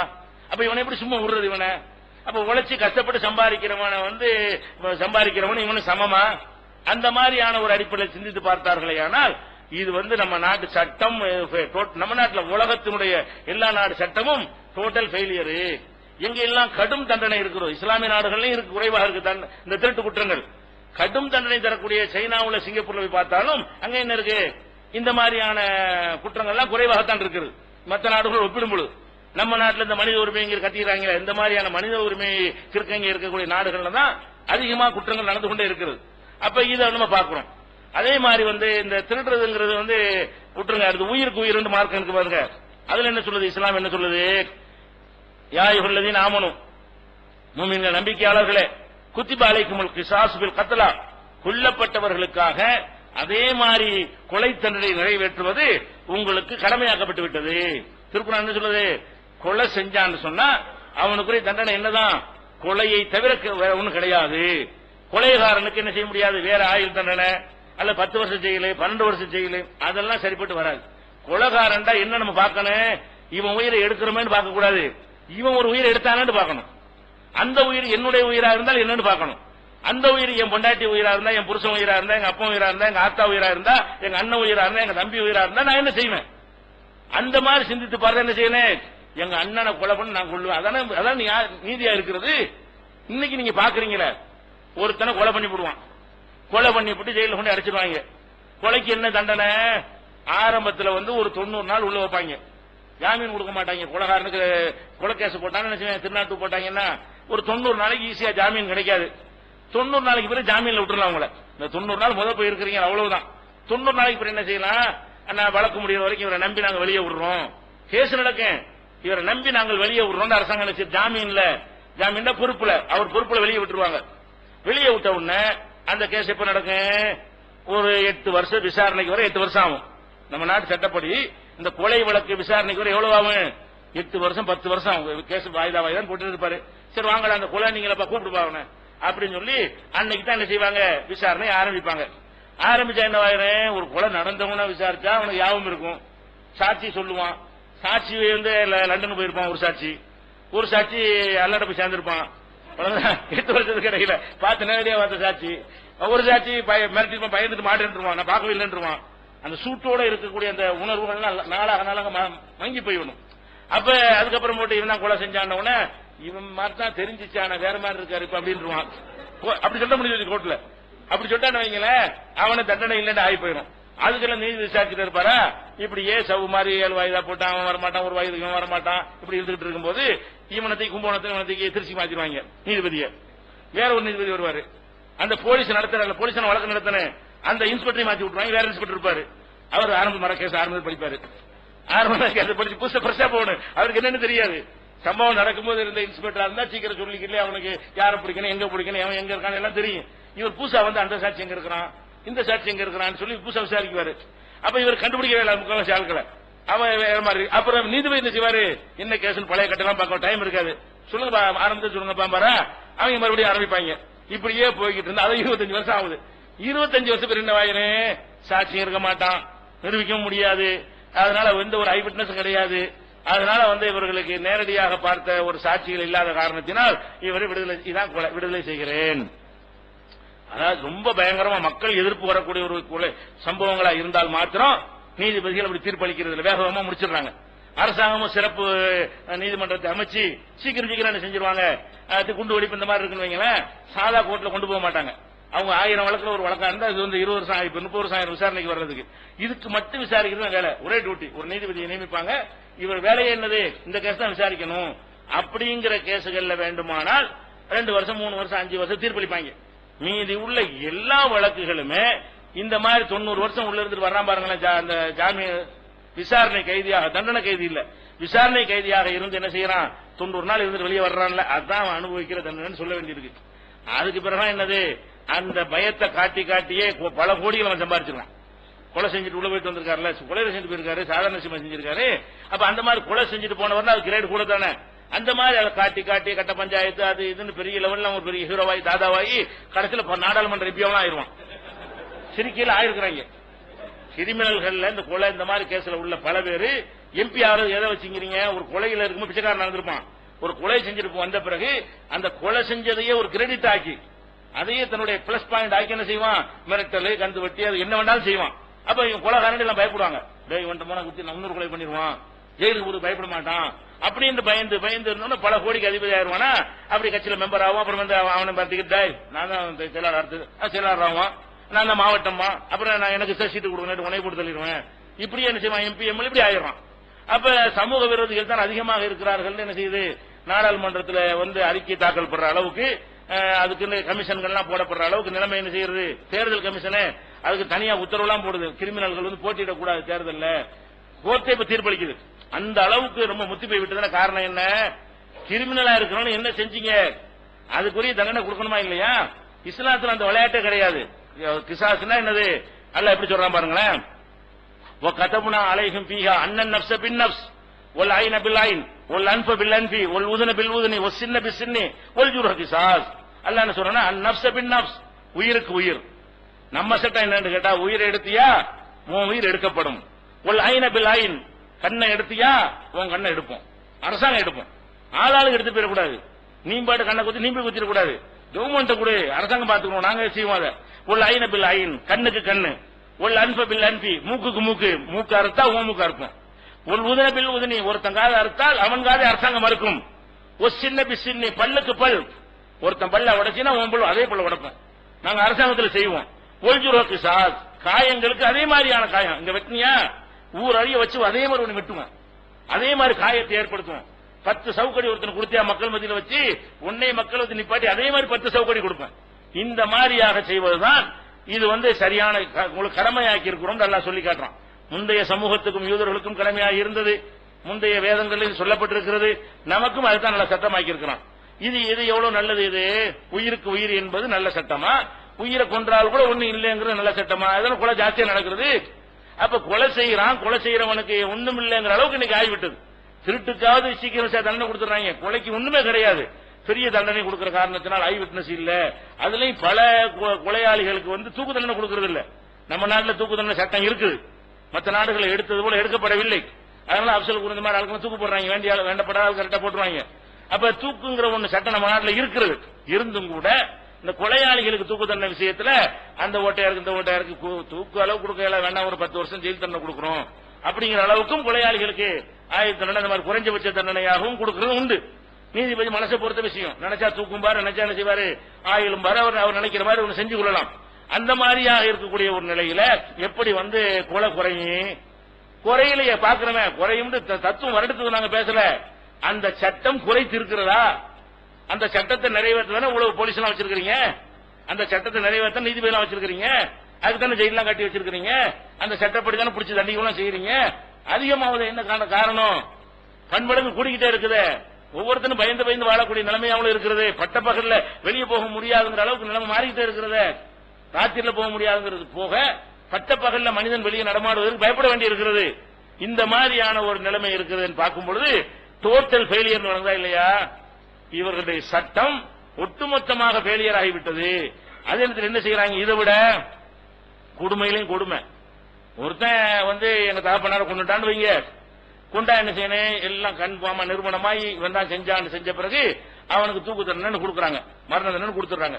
கொடுத்த உடனே கொலை செஞ்சது எங்க தகப்பனார செஞ்சிருக்கிறான். அப்ப மரண தண்டனை அரசாங்கம் கொடுத்துருச்சு. சரி, ஏதோ 25 வருஷத்துக்கு கொடுத்துருச்சுன்னு வைங்க, கொடுத்துருச்சு. கொடுத்தா நம்ம நாட்டில் என்ன இருக்கு தெரியுமா? குடியரசுத் தலைவர் ஒருத்தர் இருக்காருல்ல, ரப்பர் ஸ்டாம்பு, அவருக்கு ஒரு அதிகாரத்தை கொடுத்துருக்காங்க. என்ன அவருக்கு அதிகாரம் கிடையாது, கையெழுத்து போடுற ஆள் தான். அப்ப அரசாங்கம் நீட்டுல பேப்பர்ல கையெழுத்து போடுவாரு. அப்ப என்ன செய்யறாங்கன்னா அவர் நினைச்சாருன்னு சொன்னா குடியரசுத் தலைவர் மன்னிக்கலாம். யார மன்னிக்கலாம்? இவன் தான் கொலை செஞ்சான்னு நிரூபணமாயி சாட்சியங்களை வச்சு பல லட்சக்கணக்கான ரூபாய்களுக்கு செலவழிச்ச அரசாங்க பணத்தை வக்கீலுக்கும் நீதிபதிக்கும் அந்த வழக்கு எவ்வளவுக்கும் எத்தனை கோடி ரூபாய் செலவாயிருக்கும். இவ்வளவு ரூபாய் செலவழிச்சு கஷ்டப்பட்டு போலீஸ்காரன் அலைஞ்சு சாட்சியை கொண்டு நிப்பாட்டி அந்த கேஸ் எப்படியாவது ஜெயிக்கணுங்கிறதுக்காக வேண்டி அவ்வளவு உழைப்பு செஞ்சு அவனுக்கு தூக்கு தண்டனை வாங்கி கொடுத்தா இவன் நான் பாதிக்கப்பட்ட நான் என்ன செய்யறேன்? மனம் குளிருவேன். எங்க தகப்பனை கொண்டவனுக்கு சரியான தண்டனை கொடுத்து விட்டார்கள் நான் மனம் குளிரக்கூடிய நேரத்தில் ஜனாதிபதி என்ன செய்வாரு? அவர் கருணை மனு கொடுத்திருக்கிறாரு, அந்த மனுவை ஏற்று நான் ரத்து செய்கிறேன். எதை ஒத்த வரையில ஜனாதிபதி தூக்கு தண்டனை ரத்து பண்ணிடுவாங்க. நம்ம நாட்டில் என்ன மாதிரி ஆட்களுக்கு எவ்வளவு பெரிய கிரிமினல்கள் நம்ம நாட்டில் தண்டனை ரத்து பண்ணிருக்காங்க. 17 கொலை செஞ்சவன், ஒரே நேரத்தில் 17 கொலை செஞ்சவன், மனைவியை கழுத்து நடிச்சு கொலை செஞ்சவன், இந்த மாதிரியான ஆட்கள் ஜனாதிபதிக்கு கருணை மனு அனுப்பி அந்த பிரதிபா பாட்டில் இருக்கும்போது 33 பேர் அந்த அம்மா விடுதலை செஞ்சு இவங்களெல்லாம் நான் விடுதலை செய்கிறேன். அப்ப விடுதலை நீ யாரு? ஏன் அப்பனை கொலை செஞ்ச மணிக்கு நீ யாருன்னு? எங்க அப்பனுக்கு அக்காவா? நீ தங்கச்சியா? அல்லது வேற ஏதாவது உறவா? உனக்கு என்ன ரைட் இருக்குன்னு? கொல்லப்பட்டது என்னுடைய தகப்பனா இருந்தால் என்கிட்ட கேளு, நான் மன்னிச்சா பரவாயில்லைன்னு சொல்லு. அது மணிக்கு நீ யாருன்ற? இந்த ஜனாதிபதி நாட்டில் 50 பேருக்கு மாமா மச்சான் அவரு. அப்ப என்ன பண்றாங்க? இவ்வளவு கொலையும் செஞ்சு விட்டு ஒரு அரசியல் செல்வாக்கூட உள்ளவங்க கொலை பண்ணிட்டான்னு வைங்க, அவங்களுக்கு ஆளுங்கட்சியை பிடிச்சுதான் ஆளுங்கட்சி நீட்டுற பேப்பர்ல ஜனாதிபதி கையெழுத்து போட்டுருவாரு. அப்ப அவனுக்கு தூக்கு தண்டனை கொடுக்க முடியாது. ஏன்? அரசாங்கம் நம்ம ஆளு கட்சிக்காரன், ரொம்ப அவர் தாப்பனார் கட்சியில் உள்ளவர், இவர் கட்சிக்காரர் நன்கொடை செய்யறவர் ஏதாவது ஒரு ஆதாரத்தை காட்டி சொன்னா அந்த ஆளுங்கட்சியில அது பிஜேபியா இருக்கட்டும் காங்கிரஸா இருக்கட்டும் வேற எவனோ மூணாவது அணி எவனாவது இருந்துட்டு போறான், அதுல ஒரு செல்வாக்கு உள்ளவனா ஒருத்தர் இருப்பானே, ஆனால் அந்த செல்வாக்கை பயன்படுத்தி அந்த கட்சி போய் பிரதமர்கிட்ட சொன்னா, ஜனாதிபதி சொன்னா வேற அவரு விடுதலை செய்கிறேன், தூக்கு தண்டனை இல்ல. அப்ப தூக்கு தண்டனையை ரத்து செய்யக்கூடிய அதிகாரம் யாருக்கு இருக்குதுங்க? குடியரசுத் தலைவர் கொடுத்து வச்சிருக்காங்க. அப்ப எப்படி குற்றங்கள் குறையாது. அப்ப நம்ம இஸ்லாம் என்ன சொல்லுதுன்னு கேட்டா நேர் மாத்தமா சொல்லுது. நீங்கள் இந்த மாதிரி கொலை நடந்துச்சுன்னு சொன்னா அது தண்டிக்கிறதுக்கு ஃபமன் உஃபி அல்லாஹ் சொல்றான் 2வது அத்தியாயத்துல 178வது வசனத்தில் அல்லாஹ் சொல்லி காட்டுகிறான், ஃபமன் உஃபிய லஹு மின் அஹீஹி ஷைஉன், ஒருத்தனை கொலை செஞ்சு விட்டான், கொலை செஞ்சவனுடைய உறவினர்கள், இப்ப என்ன என் தகப்பனார் கொலை செஞ்சுட்டாருன்னு வைங்க, அவருக்கு நாங்க 4 பிள்ளை இருந்தோம்னா 3 பிள்ளை இருந்தோம்னா நாங்க உறவினர்கள், நாங்க அவனை மன்னித்து விட்டால், கொலை செய்யப்பட்டவருடைய உறவினர்கள் எல்லாரும் மன்னிக்க தேவையில்லை, 5 மகன் இருக்கும் ஒரு மகன் மன்னித்து விட்டால் கூட அவனுக்கு மரண தண்டனை கொடுக்க முடியாது. மற்ற 4 பேர் மன்னிக்க மாட்டேன்னு சொன்னாங்க, கொஞ்சம் மன்னித்து விட்டால் அல்லாஹ் சொல்றான். அப்படி சொல்றான், ஃபமன் உஃபிய லஹு மின் அஹீஹி ஷைஉன், 5 பேர் மகனாக இருக்கும் பொழுது 5ல் ஒருவன் சிறிதளவு மன்னிக்கப்பட்டு விடுமையானால் ஃபத்திபாவும் பில் மஅரூஃப் வஅதாவுன் இலைஹி பிஹசான். அப்ப அழகான முறையில அந்த நஷ்ட இடை அந்த மன்னிக்கிற சும்மா மன்னிக்க மாட்டாங்க, பேச்சுவார்த்தை நடத்துவாங்க. நாங்க ஒரு 10 கோடி ரூபாய் தந்துடுறோம், ஒரு 5 கோடி ரூபாய் தந்துடுறோம், எங்க தூக்கு தண்டனை எல்லாம் பாத்துக்கிறங்க அப்படின்னு செஞ்சுவாங்க. நாங்கெல்லாம் கஷ்டப்படுற குடும்பமா இருக்கோம்னு வைங்களேன், சரி இவனை போட்டு எதுக்கு தண்டனை கொடுக்கணும் அப்படின்னு நாங்க நினைத்தோமே, ஆனால் நாங்க மன்னித்து விட்டால் அந்த நஷ்ட என்ன செய்யலாம், வாங்கிக் கொள்ளலாம். இது இது நியாயமா தெரியுது. ஏன்னா அந்த பாதிக்கப்பட்ட நான் தானே, என் தகப்பனாருக்கு கொலை செய்யப்பட்டாருன்னா அதனால பாதிக்கப்பட்ட நான் தானே, நான் என்னுடைய சகோதரர் தானே பாதிக்கப்பட்டிருக்கிறோம், நாங்களே என்ன செய்யறோம், இது வேணாம் அப்படின்னு நாங்க மன்னிச்சுட்டோமே, ஆனால் அது அவனுக்கு தூக்கு தண்டனை கிடையாது, மரண தண்டனை இல்லாம போகுது. இஸ்லாத்துல எப்ப போகுது, பாதிக்கப்பட்டவன் மன்னித்தால் போகிறது. இந்த பாதிக்கப்பட்டவன் மன்னிக்கலன்னா என்ன ஆகும், அதுக்குதான் நான் அந்த சட்டம் சொன்னேன். கோர்ட்ல ஜாமீன்ல வர்றானா 90 நாள் ஜெயில இருந்துட்டு வந்தவன என்ன செய்யறாங்கன்னா கையெழுத்து போடணும், ஜாமீன் போட்டு நீ உனக்கு கண்டிஷன் பெயில், நீ திருவாரூர் ஸ்டேஷன் டெய்லி கையெழுத்து போடணும் அப்படின்றாங்க. அப்ப என்ன செய்வான்டா, ஏன் தகப்பனார் கொலை பண்ணிட்டான்னு வைங்க, இவன் ஜாமீன்ல வந்திருக்கான், திருவாரூர்ல கையெழுத்து போட போறான்னு தெரியுது, டெய்லி 10 மணிக்கு வருமானம் விளங்க, நான் என்ன செய்யறேன், இவனை நம்ம போட்டு தரலாம் நமக்கு நல்லது, அரசாங்கத்தில் ஒண்ணும் செய்ய மாட்டாங்க, இவனை 25 வருஷம் பேர் குற்றவாளி இல்லைன்னு சொன்னாலும் சொல்லி போடுவாங்க, அப்படியே குற்றவாளின்னு சொன்னா கூட ஜனாதிபதி கருணை மனு கொடுத்து தப்பி சொல்லி வந்துருவான். அப்ப என் மனசு ஆறாது அப்படி நினைக்கிறவன் என்ன செய்யறான்னு கேட்டா, கொல்லப்பட்டவனுடைய குடும்பத்தார்கள் பழிக்கு பழி வாங்குற கோர்ட் வாசல் வச்சு செய்து வருதா இல்லையா, ஜாமீனில் வந்தவர் வெட்டி கொலை, ஏன் ஜாமீன்ல வந்து வெட்டி கொள்றான், பாதிக்கப்பட்டவன் மன நிறைவு அடையலை என்றால் அவனும் கொலைகாரனா மாறுகிறான். பாதிக்கப்பட்டவன் மனம் குளிர்ந்துட்டா நான் அருவாளை தூக்க மாட்டேன், நான் என்னுடைய அரசாங்கம் பார்த்துக்கொள்ளும் நான் இருக்கிறேன், என் தகப்பனாரை கொலை செய்தவனை அரசாங்கம் பார்த்துக்கொள்ளும் நான் நம்பிக்கையோட இருக்கிறேன். அரசாங்கம் எப்படி பார்க்கிறது, அவனை வெளியே விட்டு பார்க்கிறது, அவனை கருணை கொண்டு அவனை வெளியே அனுப்பி விடுகிறது. அப்ப நான் என்ன நினைக்கிறேன், என்னடா நாங்க அவர்தான் எங்க பக்கபலமா இருந்தாரு, அவ்வளவு நாங்க நேசம் வச்சிருந்தோம், அவரை போட்டு தள்ளியிருக்கிறாங்க, அவர் எந்த ஒரு நியாயமும் இல்ல, அவர் நல்ல மனிதரா இருந்தாரு, அவரை போட்டு கொலை பண்ணிட்டாங்க, ஒண்ணும் இல்ல நாக்கிட்டாங்களப்ப, அந்த கொலைக்கு என்னதான் நியாயம், எனக்கு என்ன கிடைச்சிச்சு, பாதிக்கப்பட்ட எனக்கு நான் தான் அதுல பாதிக்கப்பட்டவனா இருந்தால் எனக்கு இந்த அரசாங்கம் வழங்கின நீதி என்ன, இப்படில பாக்கணும். அவனை பத்தி கண்டுக்கிற மாட்டேங்கிறாங்க, மரண தண்டனை கூடாது, மரண தண்டனை கூடாதுங்கிறாங்க. அப்பனை செஞ்சா செய்வியா, இந்த மரண தண்டனை கூடாதுன்னு கத்துறவன்லாம் அவன் பொண்டாட்டி அவன் அப்பனை கூட செஞ்சு வயசான கிழவனா விட்டுருவாங்க, உன் மகனை கொலை பண்ணா விட்டுக்குருவியா, உனக்கு 25 வயசு பையன் இருக்கிறான், அவனை இதே மாதிரி போட்டு ஒரு காரணம் இல்லாம கொண்டுட்டு போயிட்டாங்க, நாங்கள் அஹிம்சைவாதிகள், அவனை விட்டு விடுங்கள், நான் கம்ப்ளைண்ட் கூட கொடுக்க மாட்டான்னு சொல்றதுக்கு ஒருத்தன் தயாரா இருக்கிறியா, ஒருத்தன் வரமாட்டான். அவன் மேட்டர் புத்தி வேலை செய்யும், அவனுடைய விஷயம் அவனுடைய மகன் என்றால் என்ன செய்யுது, புத்தி வேலை செய்கிறது. அப்ப என்ன செய்யறோம், இன்னைக்கு நம்ம முஸ்லீம்கள்ல இருக்கக்கூடிய சில இயக்கங்கள் கூட இவங்களோட சேர்ந்து கொண்டு மரண தண்டனை ஒழிப்போம், எதை ஒழிக்க போறாங்களா, அல்லாஹ் எதை இஸ்லாமிய சட்டம் என்று சொல்கிறானோ அதை ஒழிப்போம் என்று பகிரங்கமாக சொல்கிறார்கள். ரெண்டு முஸ்லீம் அமைப்புகள், அரசியலில் ஈடுபடக்கூடிய அமைப்புகள் இதை பகிரங்கமா இஸ்லாத்துக்கு எதிராக யுத்தம் செய்கிறார்கள். அல்லாஹ்வுக்கு எதிராக யுத்தம் செய்யக்கூடிய அல்லாஹ் மரண தண்டனை இருக்குங்கன்னா இவன் இல்ல ஒழிப்போன்னு சொல்லி அவங்களோட சேர்ந்து கொண்டு பேசக்கூடிய காட்சியை பார்க்கணும். அதுக்கு எதிராக கருத்தரங்கு நடத்துகிறார்கள், அவை கலந்து கொள்கிறார்கள் என்று சொன்னால் அப்ப எங்க அவன் எதை மாத்திருக்கிறான், இவன் போய் அதை மாத்தி சொல்றான், இஸ்லாமிய தண்டனையை மாத்திட்டு அதை கொண்டு வாங்குறவங்க இவங்க மாறி போயிட்டாங்க. ஆனாலும் எது மாத்தனு ஓஞ்சிட்டு தான் மாத்தணும், இவெல்லாம் போய் சேர்ந்து கொண்ட காரணத்தினால எல்லாம் இதை மாத்த தேவைப்படாது. உன்னுடைய சட்டம் ஒட்டுமொத்தமாக ஃபெயில் ஆகியிருக்கிறது, ஒட்டுமொத்தமாக தோற்றிருக்கிறது, கடகளவு கூட இந்த சட்டத்தினால் பயன் இல்லை அப்படிங்கிற அடிப்படையில் தான் இஸ்லாம் இந்த சட்டத்தை சொல்லுதே தவிர அதுல ஒன்னும் சொல்ல நல்லா என்ன சொல்றான்னு கேட்டா, வலக்கும் பில் கிசாஜ் ஹயாத் யா உலில் அல்பாப், அறிவுடைய மக்களே, இந்த கிசாஸ்னா அந்த கண்ணுக்கு கண்ணு பல்லுக்கு பல்லுங்கிறோம்ல, உயிருக்கு உயிர், இந்த மாதிரி சரிக்கு சரியாக கொடுக்கிற தண்டனை இருக்குதுல, அதில் தான் ஹயாத் இருக்கிறது எல்லாம் சொல்றான். பார்த்தா மூத்து மாதிரி ஒண்ணு தெரிகிறது. உங்களுக்கு இந்த கிசாஸ் என்கிற இந்த சட்டத்துல ஹயாத் இருக்கிறது. யா உலில் அல்பாப், அறிவுடைய மக்களே, உயிருக்கு உயிர் என்று ஒரு சட்டம் கொண்டு வந்திருக்கிறேன். அதை பார்த்தால் ஒரு உயிரை எடுப்பது கூட உங்களுக்கு தெரியும். உள்ள நுழைந்து சிந்தித்து பார்த்தால் இந்த உயிர், ஒரு உயிரை எடுத்தால் 1000 உயிர் காப்பாற்றப்படும். அடுத்தடுத்து கொலை செய்யணும், பயப்படுவான். கொலை செஞ்சா நம்ம உயிரும் போயிரும். அப்ப நீங்க பாக்குறீங்க இந்த ஒத்தம் போயிருவானு பாக்குறீங்க. படைச்சவனாய நான் பாக்குறேன், இந்த ஒருத்தனை இப்படி செய்யல என்று சொன்னால் இது மாதிரி 1000 பேருக்கு அவன் தைரியம் வரும். 50 ரூபாய் கடனை கொள்ளுவான், ஒரு காதலுக்கு கொள்ளுவான், ஒரு ஈவிட்டு சீங்காக கொள்ளுவான், சின்ன ஒரு குடும்ப தகராறுல தண்ணி முடிக்கிற தகராறு கொள்ளுவான். இவன் பொண்டாட்டிக்கு அவன் பொண்டாட்டிக்கு தண்ணி குடிக்கிற தகராறு வந்தால் அறுவடை எடுத்துன்னு வெட்டுறான். நான் கற்பனையா சொல்ல வெட்டி இருக்கிறான். இந்த நாட்டில் தண்ணி பிடிக்கிற தகராறுக்காக வேண்டி ஒரு மனுஷனை கொள்றியடா, உனக்கு அந்த தைரியம் எங்க இருந்து கிடைச்சு? இவனை பார்த்து கிடைச்சு. கொலை செஞ்சு 7 கொலை செஞ்சு தப்பிச்சு வந்தானே, அவனை பாக்குற, இவன் தப்பிச்சு வந்தா என்ன பண்ணிடுவீங்க, அதான் எனக்கு நடக்கும் என்ற ஒரு தைரியத்தை அவனுக்கு கொடுக்குதா இல்லையா? எதுல உத்தரவாதம் இருக்கிறது?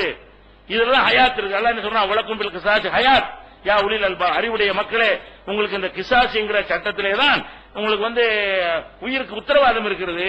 நீங்க பார்த்தா உயிர் எடுக்கிற நினைக்கிறீங்க, உண்மையில் பார்த்தீர்களே ஆனால் உயிருக்கு உத்தரவாதம் இதில் தான் இருக்கிறது என்று 2வது அத்தியாயத்தில் 179 வசனத்தில் எல்லாம் சொல்கிறான். அதே மாதிரி குடிச்சிட்டு இன்னைக்கு எல்லா விதமான குற்றங்களுக்கும் காரணம் என்னன்னு பாத்தீங்கன்னா, மெயினான குற்றம் கற்பழிப்பு மாதிரி மேட்டர்களுக்கு குறைஞ்சபட்சம் எல்லாமே தண்ணி தான் காரணமா இருக்கு. ஒரு 50% என்னது போதையில அந்த மாதிரி வேலைகள்லாம் என்ன செய்யறாங்க, அந்த மாதிரி காரியங்கள்லாம் செய்யறாங்க. இஸ்லாமிய மார்க்கத்தை பொறுத்தவரைக்கும் அது ஒரு தண்டனை கொடுக்கிறது. போதண்டை என்னது, புடிச்சு கொண்டாந்து வச்சு அந்த குடும்பத்தாராலே அடிக்க சொல்லணும், செருப்புனாலையும் விளக்கமாத்தினாலையும் அடிக்க சொல்லி ரசூலுல்லாஹ் தண்டனை கொடுத்திருக்காங்க. குடிகாரனா தான் குடிகாரனை பிடிச்சிட்டு வந்தா அவன் எந்த தெருவுல அந்த தெருவு கூட்டி வந்து அவங்க வீட்டு வாசல் நிப்பாட்டி அவங்க வீட்டு ஆட்களை வெளியே வர சொல்லி இவன் அடிங்க, விளக்கமாத்தினால அடிங்க. இதான் இஸ்லாமிய ஆட்சியில் கொடுக்கிற தண்டனை. என்ன, ஒரு 2 அடியில போதை தெரிஞ்சு போயிடும், அப்புறமா அடி விளங்குவான். அப்புறம் எப்படி விளங்குவான்னு நினைக்க கூடாது. 2 அடி சரியா கொடுத்தோன்னு செஞ்சுறேன், போதை தெரிஞ்சு போய்விடும். தெரிஞ்சு போன என்ன வாயிறேன், அப்ப அவனுக்கு அடிக்கிறது எல்லாம் பார்ப்பாங்களா, காரியத்து மாதிரி இருக்குமா, அந்த குடும்பத்தாய் மானமா போச்சு அப்படி நினைக்குவாங்க. அவனே என்ன செய்வான், இந்த ஒரு காரியத்தை குடிச்ச காரணத்தினால் போதையில் இருந்த காலத்தில் செருப்பாலாம் அடிச்சு விட்டாங்களே, எல்லாரும் நம்மள இந்த மாதிரி பண்றாங்க. இன்னும் சொல்ல போனா குடிகாரனுக்கு அவனுக்கு மூளை செயல் இருந்ததுனால ஒரு வரட்டு தைரியமா திமிரா இருப்பான். அவன் மூளை என்ன விளைவு தெரியாது அவனுக்கு. அவன் தண்ணி அடிச்சிருக்கானா இல்லையா, அப்ப ஏத்துவியா, என்ன செஞ்சிருவியா, வரியா பாப்போம், வண்டி கொண்டு வரியா அப்படிலாம் கேட்பாங்க. அப்ப இந்த மாதிரி எல்லாம் செய்யக்கூடிய நம்ம கடையில் ஒருத்தர் நின்று பாருங்க, அன்னைக்கு ஒரு கடையில் வந்து செய்யறான், வரியா பாப்போம், சும்மா கடைக்கிட்ட வந்து நின்றுகிட்டு வரியா பாப்போம் வண்டி கொண்டு வாங்குறான், ஒன்னும் நடக்கவே இல்லை. அப்ப வெளியேறி ஒரு அடி தான் கொடுத்தா பிறந்தான். அப்படி பார்த்துட்டு இருந்தாங்க, ஒரு அடி கொண்டி கொண்டியாளர் சொல்றேன், மார்க் அடிக்க இந்த மாதிரி அடிக்கலாம் செய்யலாம், கையகி வெட்டக்கூடாது. அப்ப அதோட ஒரு அடியில் தாங்க கீழே வந்துட்டான். அப்புறமேல அந்த திருப்பக்கம் வர்றது இல்ல. எல்லா கடையிலும் இந்த மாதிரி செஞ்சுட்டு இருந்தவன் அப்பதான் விளையாங்க, எல்லா கடையிலும் இந்த மாதிரி மிரட்டுவான். வியாபாரி பொம்பளை எல்லாம் ஓடுவாங்க, அந்த கடைக்கிட்ட நின்று ஜாமான் வாங்க முடியாது. இந்த மாதிரி செஞ்சுட்டு இருந்தவன் அந்த ஒரு அடி கொடுத்து 3 மாசம் ஆச்சு, நான் பார்த்ததே இல்லை. அந்த தெருவில் அடுத்த தெருவில் ஆளை பார்க்கவே இல்லை. அப்ப இந்த குடிகாரன் நீங்க நினைக்கிறீங்க அவன் வந்துகிட்டு இந்த மாதிரி திமிரா பேசுறான், அவன் விளங்காம செய்யறான். முக்காவாசி விளங்கும், அந்த காவாசி என்ன செய்வான், திமிரா பேசுவான். ஓங்கி சாத்தின உடனே தெரிஞ்சுவான். அப்புறமேல அவனுக்கு என்ன செய்ய, பையன் வந்து குடி போதையில கொடுத்து அட்டி நாளைக்கு இந்த தண்ணி பக்கம் தலை வச்சு படுக்க கூடாதுன்னு அவன் திருந்தி விடுவான். அது ஒண்ணுதான் திருத்தும். இந்த மாதிரி ஒருத்தனை இதுக்கு போய் ஜெயில போட்டு குடி போதையில் கலாட்டான், அதுக்கு முன்னாடி உள்ள போடுறாங்க. குடி போதையில் கலாட்டான் உள்ள போய் அங்க கிடைக்காம இருக்குது, அங்கேயும் கிடைக்குது. குடி போதையில் எங்கேயாவது வச்சு கஷ்டப்பட்டா ஈஸியான கிடைச்சிடும். அப்ப குடி போதையில் கலாட்டாக்கு கூட ஜெயில் தான். அப்ப ஜெயில இதுக்கு போடுறீங்க, பெசாம தெருவில் நிப்பாட்டி ஊர் மக்கள் எல்லாம் பாக்குற மாதிரி 2 சாட்சி அனுப்பினா என்ன ஆயிரும், அது ஈஸியா போயிடும். புகாரில 2316 முஸ்லீம்லயும் இந்த அதிசயம் இடம்பெற்றிருக்கு. செருப்புனாலையும் மட்டைகளாலும் நாங்கள் அடிச்சோம் அப்படிங்கிற மாதிரி எல்லாம் இருக்கிற சொல்ல உத்தரவிட்டார்கள்.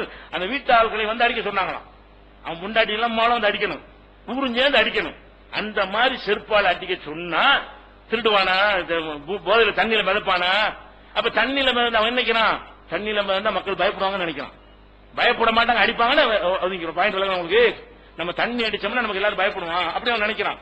தண்ணி அடிச்சா பின்னி எடுப்பாங்கன்னா யார் பயப்படுறது, அவன் நமக்கு பயப்படுவான். தண்ணி அடிச்சுட்டு பயந்து போவான், நம்ம கிட்டே வரமாட்டா, அவன் ஒதுங்கி போவான், நம்ம ஒதுங்கி போறோம். இப்ப குடிகாரனை பார்த்தா என்ன செய்யறோம், நம்ம இப்படி 7 நான் வந்து ஒதுங்கி போறோம்.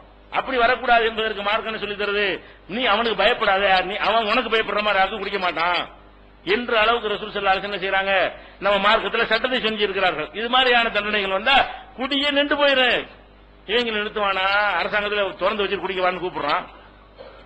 அங்க ஊருக்கு ஊர் டாஸ்மாக் என்ன செய்யறான், கடையை திறந்து வச்சிருக்கான். அப்ப வேணுங்கிறவங்க வாங்கி குடிச்சிட்டு போங்கிறான். அப்ப இந்த மாதிரியான ஒரு நாடுகள்ல ஒன்னும் ஒழிக்க முடியாது. அதே நேரத்தில் வந்து இதை மாத்தணுங்கிறாங்கல்ல, இப்ப என்னடான்னு பாத்தீங்கன்னா அளவுக்கு மேல நடந்த பிறகு எல்லா பயிலும் மாறுறான். என்ன செய்யறான், இது வந்து இது இஸ்லாம்னு சொல்லிடக்கூடாது, ஆனா இது கொஞ்சம் கூடுதலா தண்டனை வேணுங்கிற அளவுக்கு எல்லாரும் பேச ஆரம்பிச்சிருக்கான். அவன் தான் மாறவே இல்லை. அந்த விஷயங்களை ஆதாரங்களுடன் செய்யறோம். யார் யார் என்னென்ன மாதிரி பேசியிருக்கிறார்கள், எப்படி எல்லாம் பல்கி அடிச்சிருக்கிறார்கள், இந்த மார்க்க சட்டத்தை சரின்னு எப்படி எல்லாம் சொல்லி இருக்கிறார்கள் என்பது இன்ஷா அல்லாஹ் நாளைக்கு